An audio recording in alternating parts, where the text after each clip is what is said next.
ಕರ್ನಾಟಕ ರಾಜ್ಯ ಹಿರಿಯ ನಾಗರಿಕರು ಹಾಗೂ ನಿವೃತ್ತ ನೌಕರರ ಕ್ಷೇಮಾಭಿವೃದ್ಧಿ ಸಂಘ ಲಕ್ಷ್ಮೇಶ್ವರ ತಾಲೂಕು ಘಟಕದ ವಾರ್ಷಿಕ ಸಭೆ ಗುರುವಾರ ಲಕ್ಷ್ಮೇಶ್ವರ ಚಂಬಣ್ಣ ಬಾಳಿಕೆ ಅವರ ಜೀನಿನ ಆವರಣದಲ್ಲಿ ಜರುಗಿತು.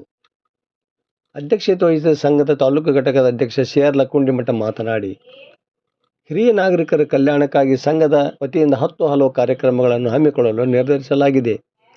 ಸದ್ಯ ಪ್ರತಿ ತಿಂಗಳು ನಡೆಯುವ ಸಭೆಯಲ್ಲಿ ಹಿರಿಯ ನಾಗರಿಕರ ಜನ್ಮದಿನ ಆಚರಿಸಲಾಗುತ್ತಿದೆ. ಅದರೊಂದಿಗೆ ಕೇಂದ್ರ ಸರ್ಕಾರದಿಂದ ದೊರೆಯುವ ಎಲ್ಲ ಸೌಲಭ್ಯಗಳನ್ನು ಸಂಘದ ಎಲ್ಲ ಸದಸ್ಯರಿಗೆ ಮುಟ್ಟಿಸಲು ಪ್ರಾಮಾಣಿಕ ಪ್ರಯತ್ನ ಮಾಡುತ್ತಿದ್ದೇವೆ ಎಂದು ತಿಳಿಸಿದರು. ಈ ಸಂದರ್ಭದಲ್ಲಿ ಸಂಘದ ಗೌರವಾಧ್ಯಕ್ಷ ಶಕುಂತಲಾ ಅಳಗವಾಡಿ, ಉಪಾಧ್ಯಕ್ಷ ಚಮ್ಮಣ್ಣ ಬಾಳಿಕಾಯಿ, ಗೌರವಾಧ್ಯಕ್ಷ ಎಸ್.ಪಿ. ಪಾಟೀಲ, ಕುಬೇರಪ್ಪ ಮಹಾಂತ ಶೆಟ್ಟರ, ಪಾರಮ್ಮ ಧರಣಿ, ಸಿ.ಎಸ್. ಕೋಟಿಮಠ, ಐ.ಎಸ್. ಮಡಿವಾಳ, ಎಂ.ಎಸ್. ಖುದ್ದುಬಾಯಿ ಸೇರಿದಂತೆ ಮತ್ತಿತರರು ಇದ್ದರು.